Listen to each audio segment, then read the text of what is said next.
Repeat a gesture until I ask you to stop. Teddy. Yellow Brick Road is an existential horror set in the woods of New Hampshire. It melds the futile search into unanswerable questions with the mystery of why a whole town would walk into the wilderness wearing their Sunday best. A group of modern-day researchers tear themselves apart, much like the brief glimpses we get into the original tragedy, and are left with the inescapable knowledge that we'll never understand what exactly happened to them. Until the last 7 minutes. When Yellow Brick Road tries to explain it and falls flat on its face, ruining the movie for almost everyone who sees it. More on that later. Yellow Brick Road centers around a researcher couple who are looking to investigate the 1940 mass exodus of an entire New Hampshire town down an ancient trail that eventually killed all but one of them. There's a brief, effective montage, including an audio recording about the tragedy, even citing it as classified until they understand it. There's oblique references to what happened, but the survivor has been clearly driven insane, and that we're left with more questions than answers, even if we aren't quite sure what we should be asking. We're introduced to Mr. Barnes, a researcher who's been digging into this event as he's finally successful in procuring the files at a seemingly abandoned government building. The disappearance of Fryer, New Hampshire seems to be something Teddy has been obsessing over for years. As we get brief glimpses that they're going through the paperwork, we overhear voicemails. There are ominous threats and hints that there's something more going on here. The townspeople refuse to be interviewed or even help out the team of researchers. We are introduced to each of them: photographer Teddy Barnes, his wife Melissa, Walter the psychologist, Cy from the Forestry Service, Dylan and Aaron, a sibling team of cartographers, and Jill the intern. Along the way, they pick up Liv, a townie who agrees to show them how to get to the trail if they bring her along. One of the things I think they do so effectively in this movie is show the character's deteriorating mental state through short interviews with Walter, where they're asked to perform simple exercises and answer basic questions. A secondary element of these is that we get to learn more about the characters through context, rather than being told that they're confused, upset, or don't really understand the situations they're put in. Once they come across the marker, they set on down the path confidently, with gear and a rover in tow. We get establishing shots along with early-on psychological tests with several characters. The first of the oddities comes with the discovery of a 1930s-style hat, looking like it's only been out for a couple of days. This hat becomes a point of contention later on that highlights the first real episode of violence. In an effort to keep it very safe, Dylan puts on the hat and continues to wear it throughout. Liv provides the stories that she's heard through her grandfather, talking about the historical context of the original mass exodus. When listening back to it, we get our first real clue that they don't believe her. Aaron once again asks Dylan to take off the hat. Soon thereafter, the GPS shows them wildly off course, stating that they're in Guam, then Venice, then Melbourne. This is treated like it's a simple screw-up from the intern, producing ribbing and mockery from the rest of the team.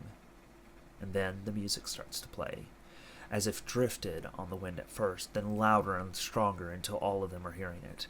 While this is met with the same laughter and playfulness as the malfunctioning GPS, it quickly turns dark as the characters start questioning if they're being messed with, or if there's a god or otherwise supernatural entity at the end of the road. They discuss the possibility of turning back, but everyone dismisses it except for Walter, who thinks this entire journey is beyond them.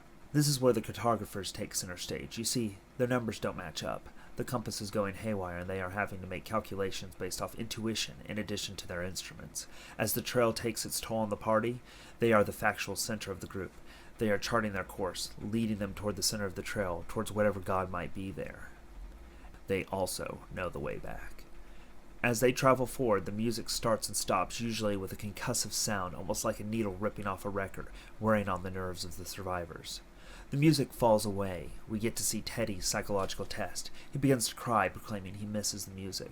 They talk about the effects the trip has had on everyone, including breakdowns in association and slowing down of mental processes. There's a real fear that even if they make it back to civilization, this journey may have damaged them all beyond repair.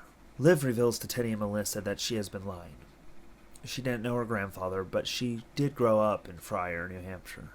The next morning, the music returns. After discussing with Walter that Jill the intern's earliest childhood memory is being at the marker, Teddy and Melissa agree they only have one more day to find the end of Yellow Brick Road. While everyone else is resting, Dylan and Aaron head off to record the latest coordinates. She pleads with him to take off the hat, and in the process accidentally drops their equipment. Their argument then spirals out of control as Dylan chases her across the hills, eventually catching up to Erin, ripping off part of her cheek and then using a rock to tear her leg off. Teddy and Cy hunt down Dylan and find that he's hiding behind a tree. They reveal that they've all been having murderous impulses. They convince him to come back with them, and once he's tied up and back at the camp, he reveals that the coordinates don't match up. As they travel forward, all the numbers, the path, everything is correct. But it's when they look back that the numbers get all wonky. They move 8 miles on pedometer, but the math says it's been 19 miles. The land is like liquid. When Teddy rips out a page that would lead him to the end of the road, effectively taking his first steps towards his eventual betrayal, the music scratches become a physical force, deafening them and tossing them around as they struggle to escape. The music alternates in volume length, as well as drowning out all but the most abrupt sounds.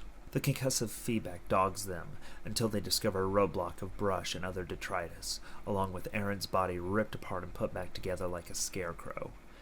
As Teddy climbs the debris, he sees the path and its end, flashing like lightning in the distance in time with the sound. Then, as Dylan escapes with the party's supplies, the deafening music suddenly ends. At this point, the researchers are so out of their depth that they fracture almost completely. The infighting reaches a climax as Cy wants to head west, Melissa wants to take the group south, and Teddy still wants to head north to get answers. In an effort to keep peace, they divide up the gear, and Cy and Liv leave at night.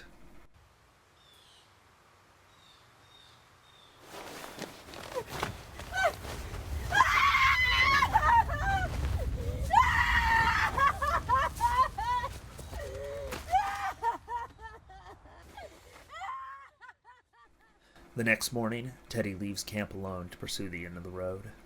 Liv and Cy head west into the wood to find their own way out. He makes sure to take care of her above himself while he's otherwise occupied. Liv finds some nightshade. While he's trying to talk her out of taking them, he mentions that they get you high. She eats them rapidly, and he does as well. While they're tripping, they head further into the forest, throwing them wildly off course. There's an exchange between them where it's revealed that Cy is interested in Liv, but her not in him. While coming down, Liv reveals why the original town walked. It's because the trail is always there, because it's always an option, that they think the trail will understand them, and the worst part about it? It does. As they wander further and further into the forest, Cy reveals he's feeling the same urges that Dylan did, and convinces her to tie him up, instructs her on how to break his neck, even insists that no matter how much he begs, that she does it. After she goes off by herself to consider it, she approaches later that evening and, despite his protestations, snaps his neck and leaves his body behind. Melissa, Walter, and Jill follow Dylan's coordinates in an attempt to find a way home.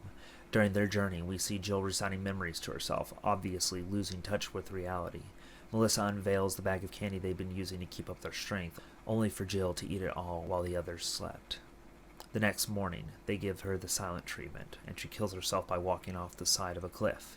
Her death is never mentioned. Walter is called out by the music, which alludes to the unrequited love between Walter and Melissa. She pleads with him to stay with her, and he promises he won't go anywhere. There's almost a moment where the two reconcile, but they can't. Walter records himself committing suicide while performing one final sanity test on himself and leaves it for Melissa to find. She falls asleep to the video, only to find when she wakes up that Dylan has been stalking her. She pleads with him one last time. Doesn't have to be so much pain. Yes. Here we go. Teddy follows the path, his compass telling him nothing, before he speaks into the walkie-talkie one last time to say goodbye to Melissa in the hopes of contacting her. Despite his attempt, we see early on that she's been killed before he even began. He tells her to forget about him, to be with Walter in hopes that she can escape the path. While he is speaking, Liv kills Dylan and then casually snacks on Nightshade, and this is where you should stop the movie. One day, you won't think about me. Not even to curse me. The last 8 minutes will do nothing but make you hate this movie. For completion's sake, you might be able to stretch it, but as soon as the wide shot turns into a close-up, stop the movie. I beg of you. Okay, since you're still here. Teddy sheds his backpack, most of his gear, and grabs his camera before releasing the coordinates into the wind. He crawls along the ground as the music starts back up, once again providing sharp feedback, becoming a cacophony. As it swells, we see him crawling through the grass when he comes abruptly against asphalt. he finds himself outside the theater where the coordinates originally said the trail started. Teddy goes in to try and request help and eventually realizes that the usher is the same man who gave him the file. He says that Melissa is at the end, but there's so many ends. He directs him to enjoy his picture show. Teddy enters the theater, and while the feedback assaults his senses, we get a brief glimpse of the original town people, and then they're gone. A video starts playing of a desolate landscape, replaying Melissa's dream from the morning Teddy left. We see her body propped up like a scarecrow, smoldering in the burned-out area. Teddy starts to scream. This is our home. This is our home.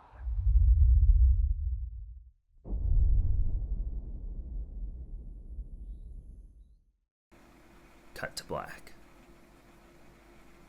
What makes YellowBrickRoad so interesting to me as a conceptual piece is that it's a fine example of existential or cosmic horror.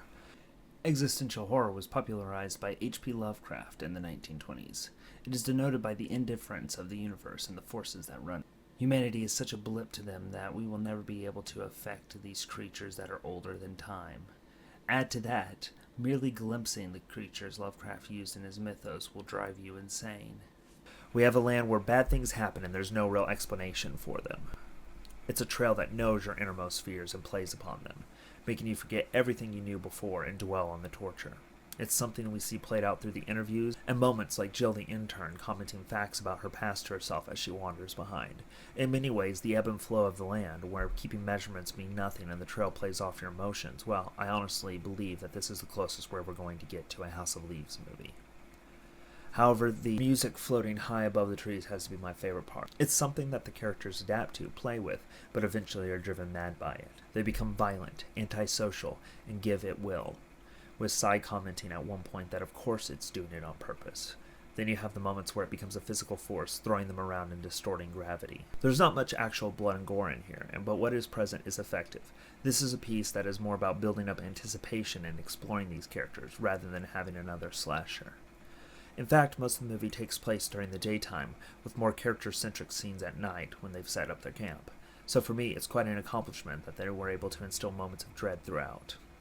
Now, the ending is the movie's biggest failing.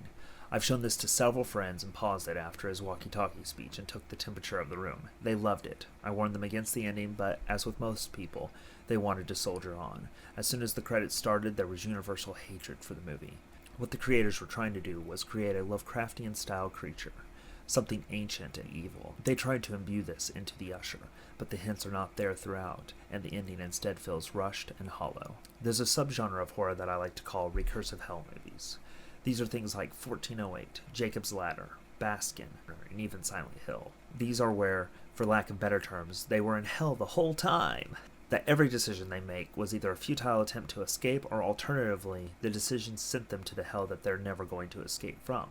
And maybe that's what they were going for, and that Teddy's abandonment of his wife in all rational sense ultimately resulted in him being caught for all eternity watching the consequence of his actions. Torture through a recursive hell. Either way, it's not a very satisfying conclusion. And that's it. I'm always looking for suggestions on weird but awesome things to indulge in, so tweet me at JustinDHurd. Come visit my website, justindhurd.net, for the latest on my books and writing career. Also, you can listen to our inane ramblings on everything from movies to video games to opera on the Dubious Consumers podcast. Until next time, this has been Dubious Consumption, and I'm outro.